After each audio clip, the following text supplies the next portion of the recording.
Yeah, I'll react to that, sure.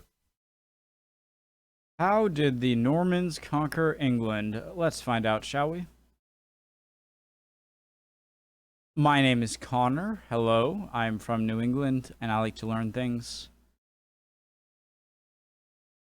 Original link to the video atop the description, preemptive like, right below that link to the Discord. Click on it, send you right over there.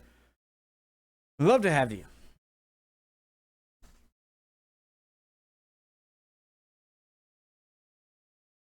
How you guys doing? Good? Cool? Good? Great? Good? Go. The formation of England had been a relatively long and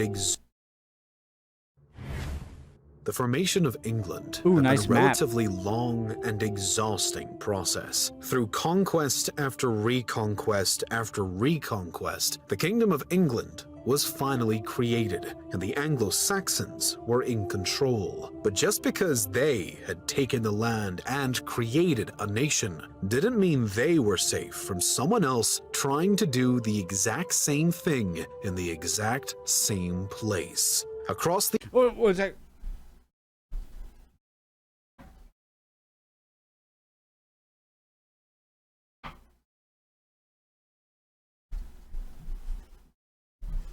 Sorry, go. The English Channel lived the Normans. Up in the northwest of France, above Paris, was a growing Viking settlement in Normandy. Back in 911, when the Vikings were wreaking havoc throughout Europe with their raids and terror, the contemporary ruler of the area, Charles the Simple, struck a deal with his invaders. To avoid further pillaging throughout France, Charles opted to hand over the land of Normandy to the Vikings. Can I just please ask a question? The simple, the unready, the just a bunch of, whenever it's Charles or like whatever name, X name, the X, the Y, it seems to be almost always like a diss, at least nowadays. But who assigns it? Like Ethelred the Unready or Richard the Lionheart, but like Charles the Simple. Viking leader, Rollo. This would not only appease the current invaders, but it would also prevent future Viking raids through that coast, serving as a win-win for Charles and Rollo. And the Vikings quickly adapted to the surrounding French culture, even expanding their territory in the region, operating as a stronger and more loyal barrier between the French and Vikings from back home. Back across the English Channel, by this time, the Anglo-Saxons were already clashing with their own Viking invaders as they inched closer and closer toward the establishment of what we now know as the Nation of England. Throughout this process, though, due to the evolution of the Vikings over in Normandy, the Anglo-Saxons found themselves with a potential ally against their attackers. What's strange is that, you know, Anglo-Saxons are like English, like Anglo, but Saxony isn't Saxony sort of very much away from the you know, the Baltic or the North Sea or the English Channel? Like, isn't it sort of mid southeast German area? And so why Anglo-Saxon? I should know this. In 991, the Anglo-Saxon king Ethelred II and the contemporary Duke of Normandy's daughter Emma were wed in hopes of solidifying the budding friendship between the Anglo-Saxons and Northmen. This alliance came in handy by 1013, when the Vikings back in England became so aggressive that the Anglo-Saxons were forced to flee. They ended up in Normandy, where they stayed for 3 decades until they were finally able to return to England to face the Vikings once and for all. At first, the relationship between the Anglo-Saxons and Northmen remained unchanged. There wasn't much of a reason for either to turn on the other, and it seemed that the alliance would hold strong. I don't have coffee. Be right back. There wasn't much of a reason for either to turn on the other, and it seemed that the alliance would hold strong. That, of course, would prove to be false. The turning point came when the Anglo-Saxon king, Edward the Confessor, died in 1066 without an heir. In response, the Anglo-Saxon Witenagemot elected Harold Godwinson to become the next king of England. But this didn't go over well with everyone. Hastings. In Norway, Harold III believed that he should be the rightful heir to the English throne. As odd as this sounds, there was actually a reason for it.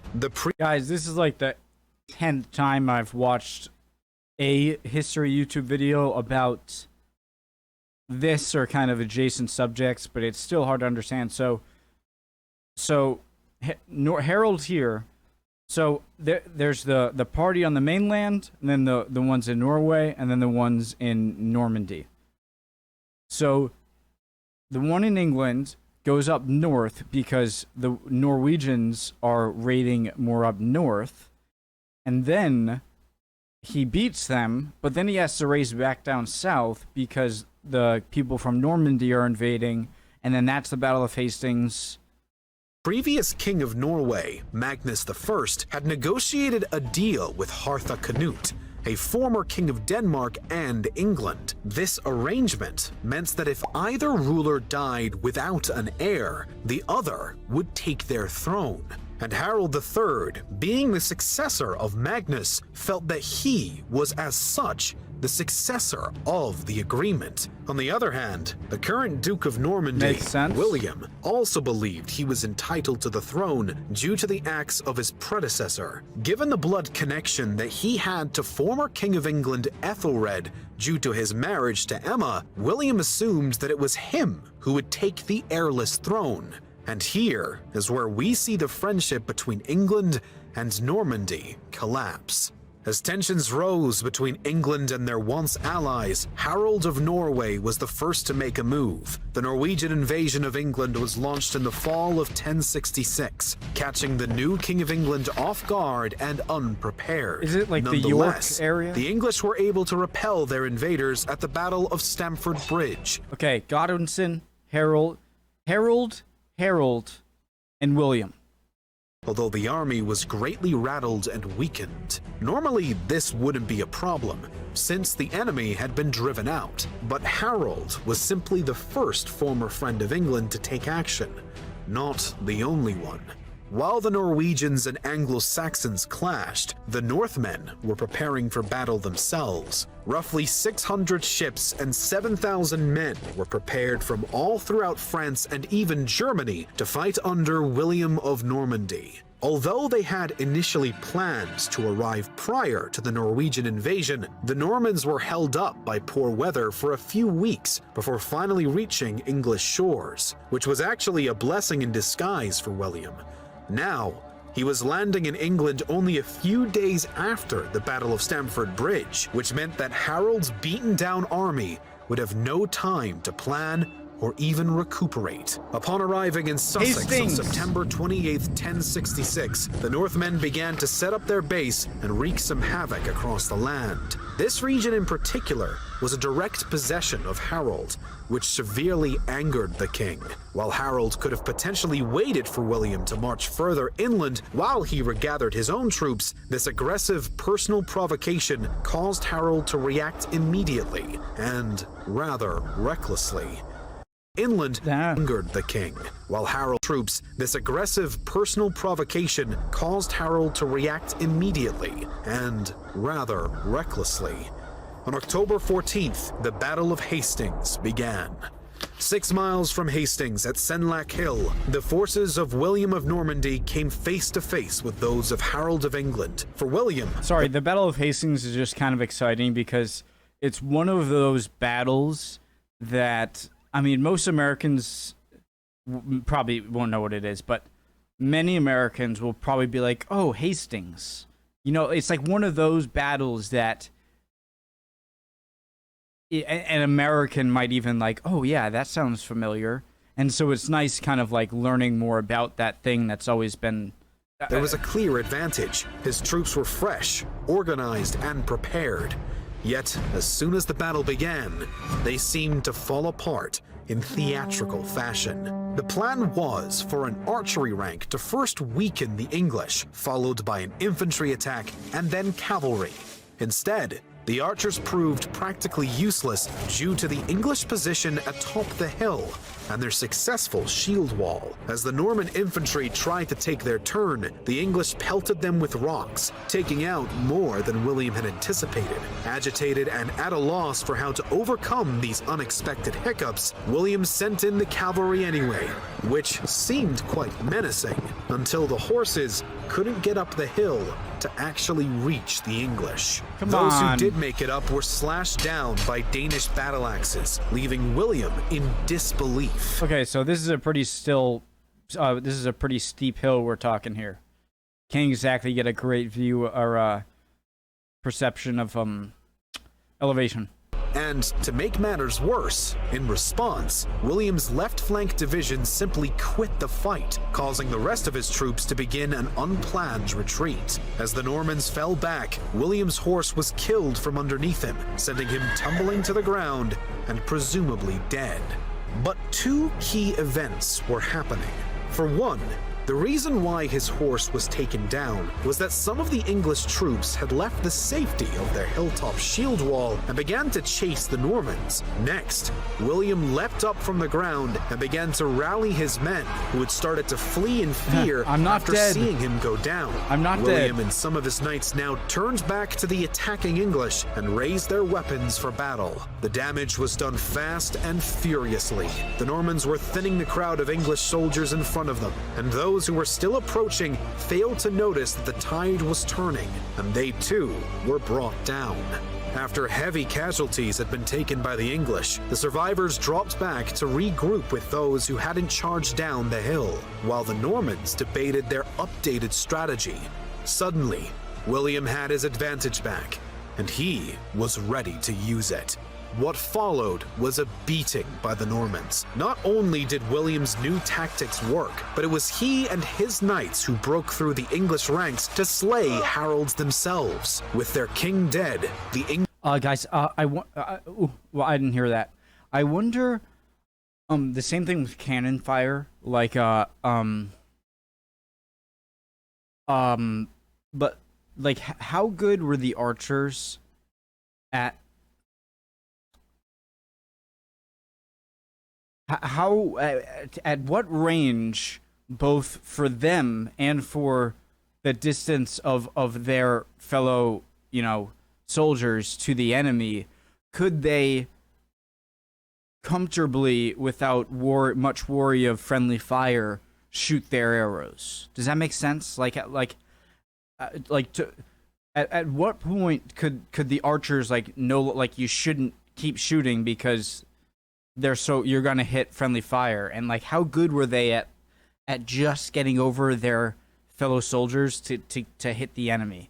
Does that make sense? Through the English ranks to slay Harold's themselves. With their king dead, the English were left in a panic and ultimately a complete defeat. Following the Norman triumph at the Battle of Hastings, William continued to march through England until he gained the submission of local rulers, eventually amassing enough loyalty that on December 25th, 1066, he was crowned the new King of England.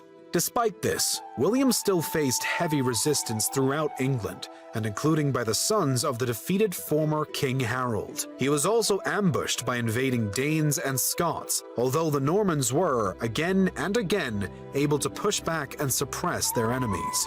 By many historians, the efforts and victory of William are seen as the first successful conquest of England, and would go on to have a remarkable impact on the future of the nation. And yet, all of this happened because one man felt entitled to take a throne across the English Channel. William believed that despite Harold Godwinson being officially chosen to fill the open throne, it was William himself who had a rightful claim to it.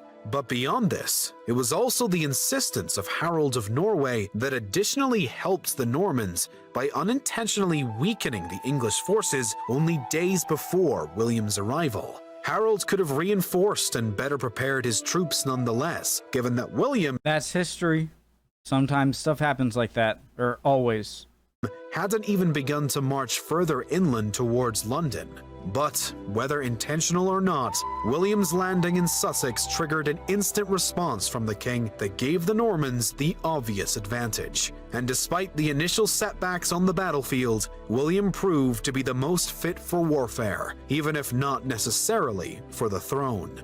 But he would be crowned king nevertheless, and neither locals nor foreigners could strip him from the English throne for the rest of his reign and life. Screw. What? Screw you guys. Now, every time I look at Wales, every time I see a pig's head. Because one of you telling me it's a witch riding a pig. And now that's what I see every single time. Awesome video. Again, redundant is my friend when learning. And, of course, this isn't the first video where I've seen William or Godwinson and whatnot, but it helps to... Redundancy. I have the attention span of an acorn, a rock. And so, yeah. Hope you're all doing well. If you can answer my questions, thank you very much. You're very good at that. And I hope you're all doing well. More videos coming soon. See you next time, guys. Bye.